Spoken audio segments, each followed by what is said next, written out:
Kama taifa ni lazima kuwa na mipango mikakati ya kuhakikisha kuwa matatizo kama haya ya milipuko tunakuwa na utaratibu wa kuwa na utayari wa kuyakabili wakati wote ili kuokoa maisha ya watu na hivyo kutunza nguvu kazi ya nchi. Nchi yetu bado inakabiliwa na magonjwa mengine ambao ni tishio kubwa sana kwa maisha ya binadamu. Magonjwa hayo ni pamoja na malaria ambayo kila wakati yanaua watu wetu, kifua kikuu, virusi vya ukimwi na magonjwa ya kitropiki yaliyosahaulika, yani neglected tropical diseases, ambayo yanakadiriwa kuathiri takriban 30% ya Watanzania. Kijiografia nchi yetu ipo katika hatari zaidi ya kushambuliwa na viini vya magonjwa kama vile homa ya bonde la ufa, pia magonjwa mengine ya mlipuko ya virusi hatari vinavyosababishwa na homa ya kuvuja damu kutokana na kuwa kwenye bonde la maziwa makuu linalopakana na nchi 8.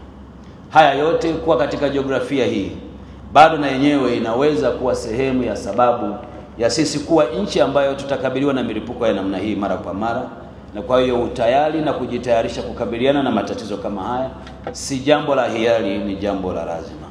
Mradi huu utatekelezwa katika sekta ya afya ya binadamu, afya ya wanyama kwa kuzingatia dhana ya afya moja inayoratibiwa na ofisi ya Waziri Mkuu. Aidha, mradi huu ambao umelenga kuimarisha mifumo ya ufuatiliaji wa magonjwa kwa binadamu na wanyama, lakini vile vile ugunduzi wa magonjwa, yani laboratory detection kwa binadamu na wanyama, kuimarisha nguvu kazi ya kukabiliana na magonjwa ya mlipuko kwa wataalamu wa afya ya binadamu kama tulivyoelezwa kwenye video fupi na maelezo ya utangulizi yaliyosemwa na Kaimu Katibu Mkuu. Kwa kweli mradi huu ni muhimu sana kwa maendeleo ya nchi yetu na taifa letu kwa ujumla.